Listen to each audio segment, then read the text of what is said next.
Hyderabadi chicken dum biryani recipe ആയിട്ട് നോക്കുന്നത്. ആദ്യം തന്നെ 4 മീഡിയം സൈസിലുള്ള ഒനിയൻ ഫ്രൈ ചെയ്തിട്ടെടുക്കുക. ഇഞ്ചി വെളുത്തുള്ളി പച്ചമുളക് പേസ്റ്റ് ആക്കി എടുക്കുക. റൈസ് വൈറ്റ് ബസ്മതി റൈസ് ആട്ടോ. ചിക്കനിലേക്ക് ഉപ്പ്, അതുപോലെ തന്നെ നമ്മൾ പേസ്റ്റ് ചെയ്ത് വെച്ചിട്ടുള്ള ഈ വെളുത്തുള്ളി, അതുപോലെ തന്നെ ഗരം മസാല, മഞ്ഞൾപ്പൊടി, മുളക് പൊടി, തൈര്, മല്ലിച്ചപ്പ്, പുതിനയില, നെയ്യ് ആഡ് ചെയ്യുക. അതുപോലെ തന്നെ പൊരിച്ച് വെച്ചിട്ടുള്ള സവാള ആഡ് ചെയ്ത് കൊടുക്കുക.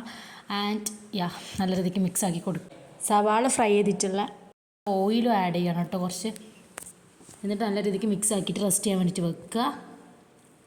പിന്നെ ചോറ് വേവിക്കാൻ വേണ്ടിയിട്ട് വെക്കുക കേട്ടോ. അതിന് വേണ്ടിയിട്ടുള്ള സ്പൈസസ് ആണ് ഇത്. ഇത് ആഡ് ചെയ്യണം. ഇത് വന്നിട്ട് സാഫ്രോൺ മിൽക്കിൽ ആഡ് ചെയ്തിട്ടുള്ളതാണ് കേട്ടോ. അത് മേലെ ദമ്മിൻ്റെ ടൈമിൽ യൂസ് ചെയ്യാനുള്ളതാണ്. ഇപ്പോൾ നമ്മൾ ചിക്കൻ റെസ്റ്റ് ചെയ്തതിന് ശേഷം വേവിച്ചിട്ടുണ്ട്. ഈ വെന്ത ചിക്കനിലേക്ക് വേവിച്ച് വെച്ചിട്ടുള്ള റൈസ് ആഡ് ചെയ്യുക.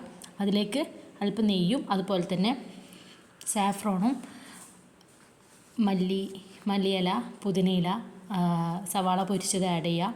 ആൻഡ് ദെൻ അടുത്ത ലെയറും റൈസ് ഇട്ട് കൊടുക്കുക. വീണ്ടും ഇതുപോലെ തന്നെ ചെയ്യുക. നല്ല ഈസി ആയിട്ടുള്ള അടിപൊളിയായിട്ടുള്ള റെസിപ്പി റെഡി ആയിട്ടുണ്ട്.